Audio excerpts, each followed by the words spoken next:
Hello everybody from the studio. I have the air on. It's a little warm, so I'm not coming to you at night. I am under a canopy in the parking garage in the studio because otherwise I would get roasted by the sun. So it's a little darker than normal. But thank you for checking in, the YouTube viewers and the BitChute viewers and subscribers. I appreciate it. I have a decent reputation as an instructor because I do bring up social issues, and this is the venue in which I do that. One of the reasons why I, or you, if you wanted to, become an instructor, become a teacher, one of the things that you need to do is explain things well, explain things in a way that people can understand. And that's a gift that some people have naturally, some people acquire it. But one of the things that helps is bringing up stuff that's going on in the world today, or the country that you are in, or the United States, because many people pay attention to what's going on in the U.S. So one of those tools, I guess you could say, or angles that I take is talking about stuff going on in our society, which is why the GED report exists. Complicated things explained quickly and rationally and accessibly.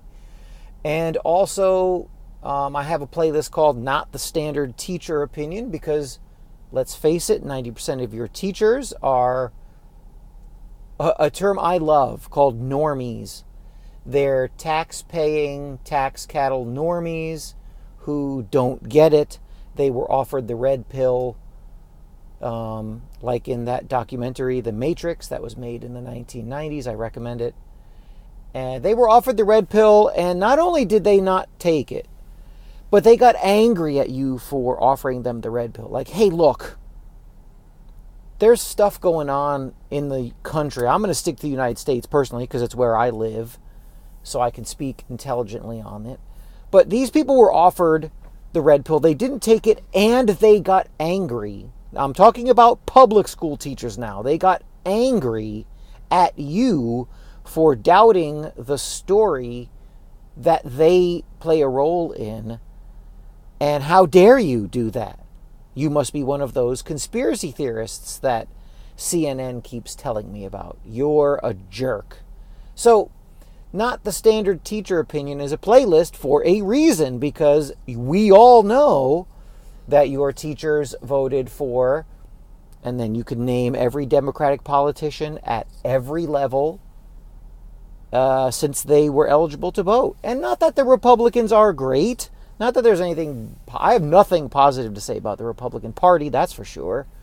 But to unthinkingly vote one way because you know it's right, even though you haven't done any homework or research or reading or anything, means you're a mouth-breathing bit of cattle, soon to be sheared, and then when that has outlived its usefulness, sent to the slaughterhouse. So that's why I called this one. I actually took notes so I wouldn't ramble and be distracted. You guys are very tolerant. I call this Power Over the Tax Cattle, and I call it that for a reason, because there are two aspects to this. And I was actually listening to there's a channel out there called Black Pilled. Devin Stack runs it. It's very good. I recommend it. The guy has real insight. It's not just, oh, the conspiracies are coming down on us and we need Donald Trump and these other people to save us, and the conspiracies and the New World Order. It's not that. There's not much of that at all. It's a much more effective analysis. But what his analysis reminded me of is something that I've talked to students about quite a bit.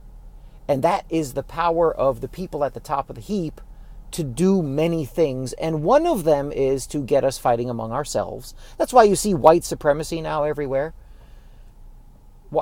No one was arguing about white supremacy in 1998. Nobody. It wasn't in the campuses. It wasn't in the mainstream media. It wasn't in commercials. It was nowhere. And now everybody's talking about white supremacy. Why do you think that's the case as we get further away from the Civil Rights Act and Jackie Robinson breaking the color barrier and the ending of slavery and the ending of Jim Crow and desegregation of schools. We are further away from that, and our overlords have everybody talking about white supremacy. So the top of the heap is good at the divide and conquer thing, the distract, divide kind of interplay that goes on. They're really, really good at it. You have to give them credit. The other thing is how to convince people that other people, that the ranchers, the farmers who farm and take care of us, the tax cattle, how is it that they're able to keep that going?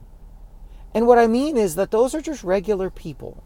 They're not special beings with special powers. They can't fly.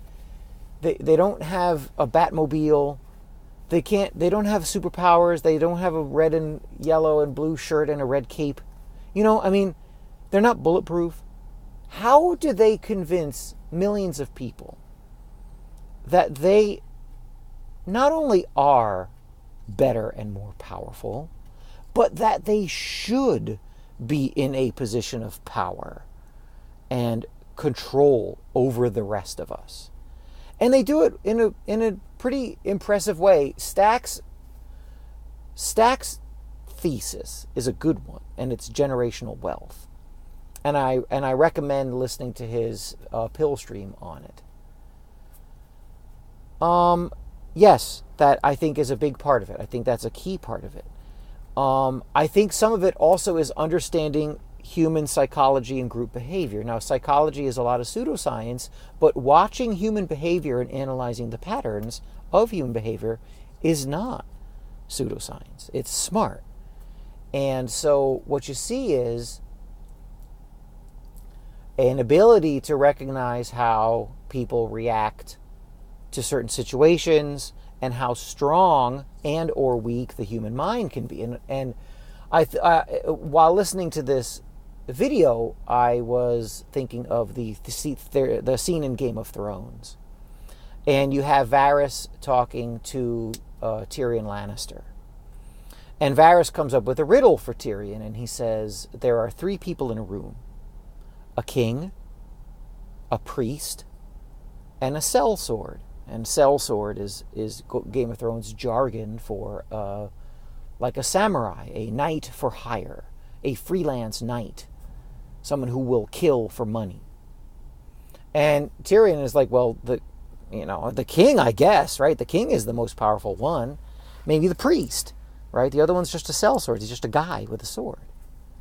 And Varys then flips it and asks Tyrion, well, really? Then why? What's to stop the sellsword? He's the only one there armed, trained for combat, able to kill with speed and effectiveness. Why wouldn't, if there's a room with those 3 people, why wouldn't the sellsword be the most powerful? He's the one that can kill the other 2. And Tyrion bails on the whole thing. He's like, I don't like riddles. But it brings up a fantastic point, because Varys then says, power is where you think it is. Power is where you think it lies. Where you think it is. Where you feel it is. And that's why you see people crying and waiting in line to see politicians.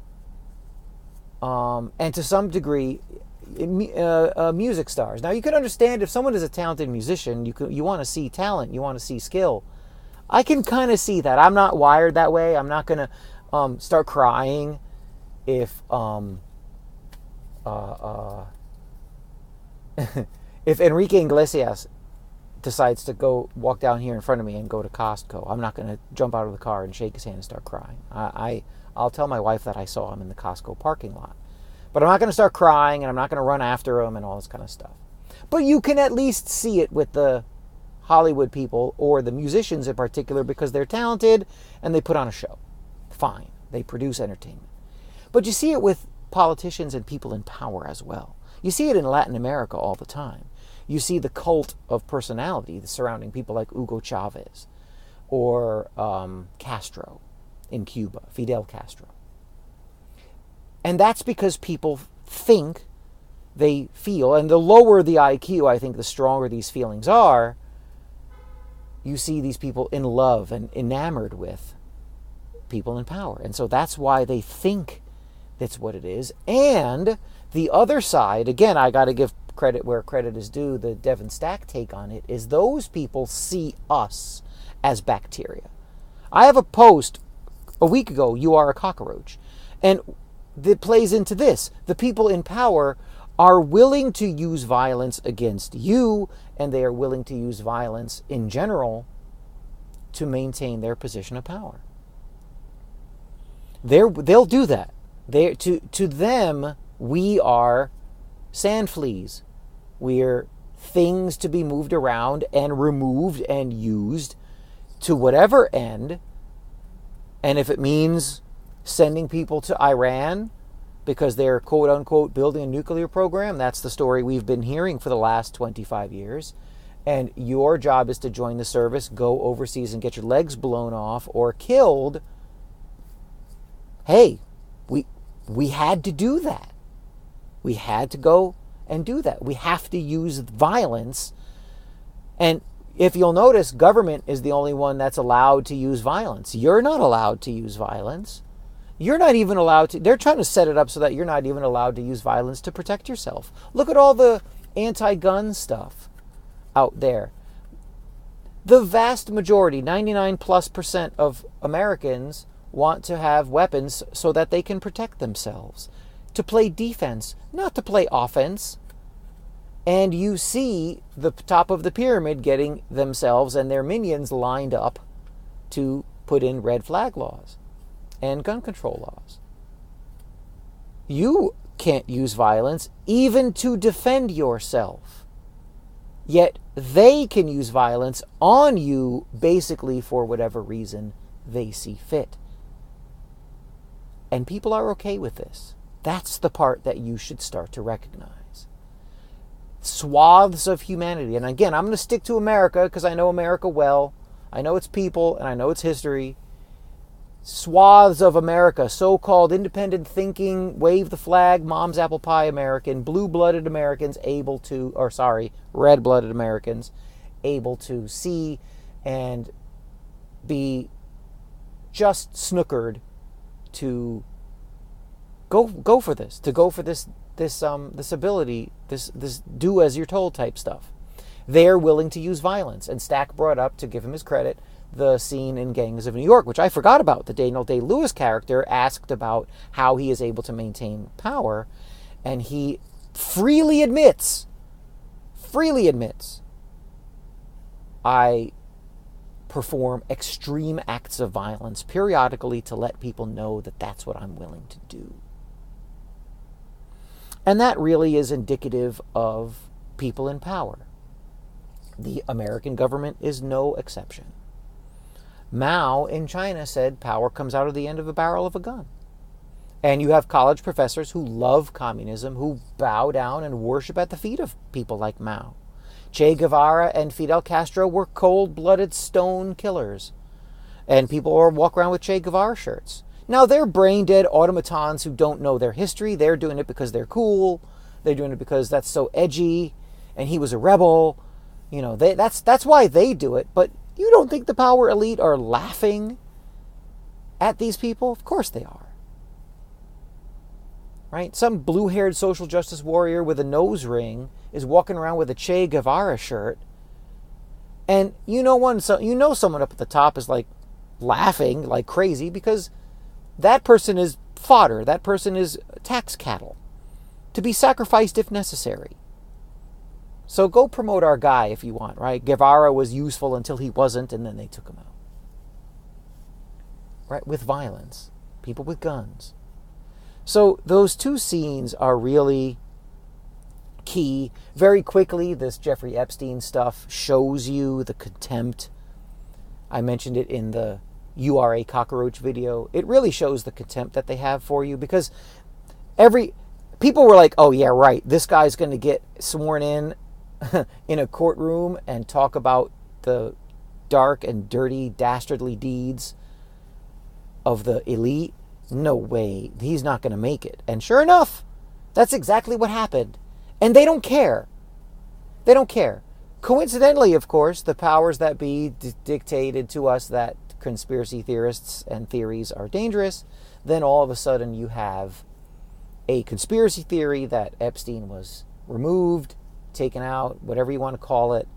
And now everybody's a conspiracy theorist. And that's what Ayn Rand was talking about, right? To have a huge criminal justice system, a prison industrial complex, to have all of these things going on, a new form of indentured servitude / slavery. You have to make criminals where there are none. So that's one of those things where they know how you think and what works. And the Epstein thing just shows you that they don't care. Football season is starting pretty soon. It'll be, maybe the Vikings could do it this year. How long are the Giants going to hold on to their old quarterback, Eli Manning? Hey, we got to figure out World Series is going to be in late October, early November. The Red Sox should actually be doing better than they are, even though they're not. Chris Sale can't seem to get back in gear. You see what I'm saying? Like, all of this stuff, nobody talks about these things. They know you don't care. They know that you want your football, you want your sports ball, you want Cheetos for lunch, Fritos for breakfast, and Doritos for dinner. And as long as you have that, and then at the end of the day you sit on the deck and pound that Budweiser, they can do whatever they want. They can do whatever they feel like. And they are. And I've been saying this since 2010, after I finished a large bottle of red pills, that they seem to be not caring much at all about how it looks. They don't care to hide what they do. And they're just out in the open about it now. Look at the money system. Let's end with these two things. I have fiat paper and digits, and I have civil war. So let's quickly talk about money. Green slip of paper says $100 on it. People go crazy. I have a slip of paper right here with some notes on it. Nobody wants it. And chuck it.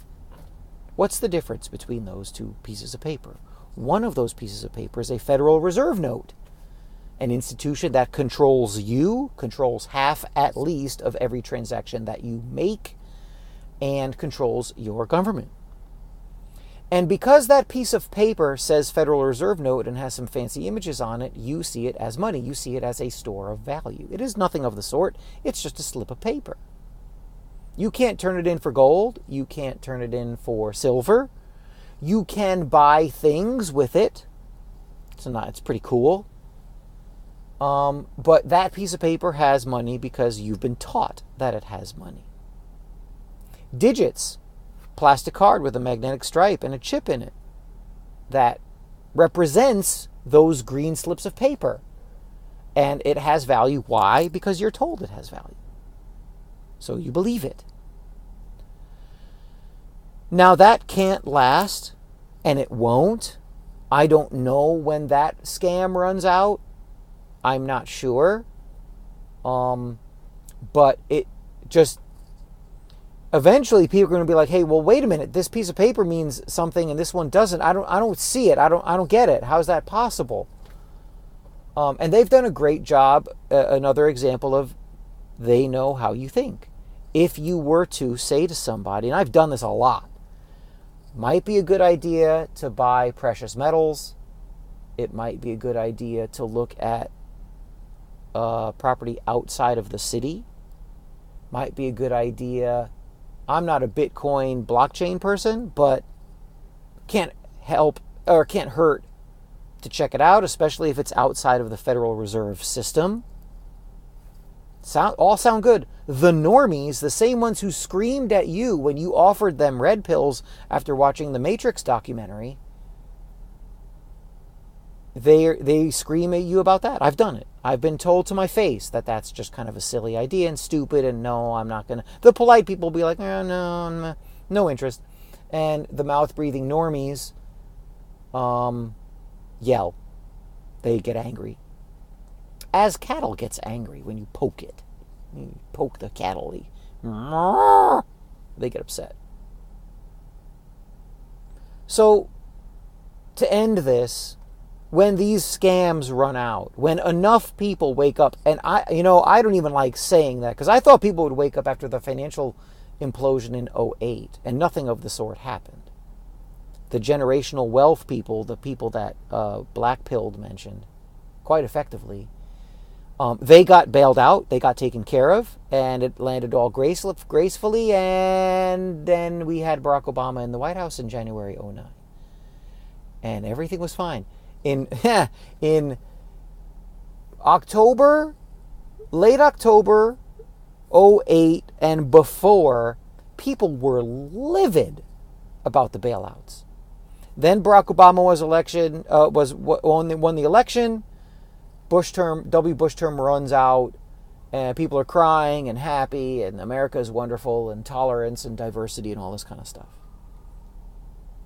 And Barack Obama continued the Bush policies, all of them, including bailing out of big banks, the generational wealth crowd, as Stack talked about. And no one said anything because they know, they get it, right? You have Barack Obama in office. They knew that the people who they tell what to say, they knew they weren't going to say anything because they tell them what to do. And they knew the normies weren't going to say anything because they were so happy. And the good guy was there. It worked. It worked. I mean, you had the beginning of war in Libya and escalation of war in Yemen under the Obama administration. And I think Barack was doing what he was told too. And nobody said anything. So all of this is a little bit kind of a dance. And I think it's helpful to realize that. So if there is a crack up, if the people who think like we think are supposed to live side by purple-haired weirdos with 12 nose rings and ear extenders who love progressivism and Antifa, like people like those kind of people can't mix. They can't live together. So I don't know how it's going to play out. But I think my last bit of advice is to find people who are like-minded. Find people who think like you do. My advice for years has been to find, and this is what I do, not what I say. I do this and say this. Find like-minded people and get to know them. And build contacts. Find places in real life and online where you're with people like you, that you can trust, who think the way you think. And you'll have a much better time of this because it just seems to be getting a little crazy. It seems to be getting a little nuts. So I'm going to leave you with that, okay? While I was chatting, Enrique Iglesias did not walk by, so I can't run out screaming, frothing at the mouth, asking for his autograph. So there you go. All right. I will get back with you on other topics soon. We're getting close to the coming school year. I'll be talking to you about that in the next video cast, in the next podcast or two. We'll talk about what's coming up next, what the school system is all about, and how you can have a good year coming up. Talk to you soon. Take care.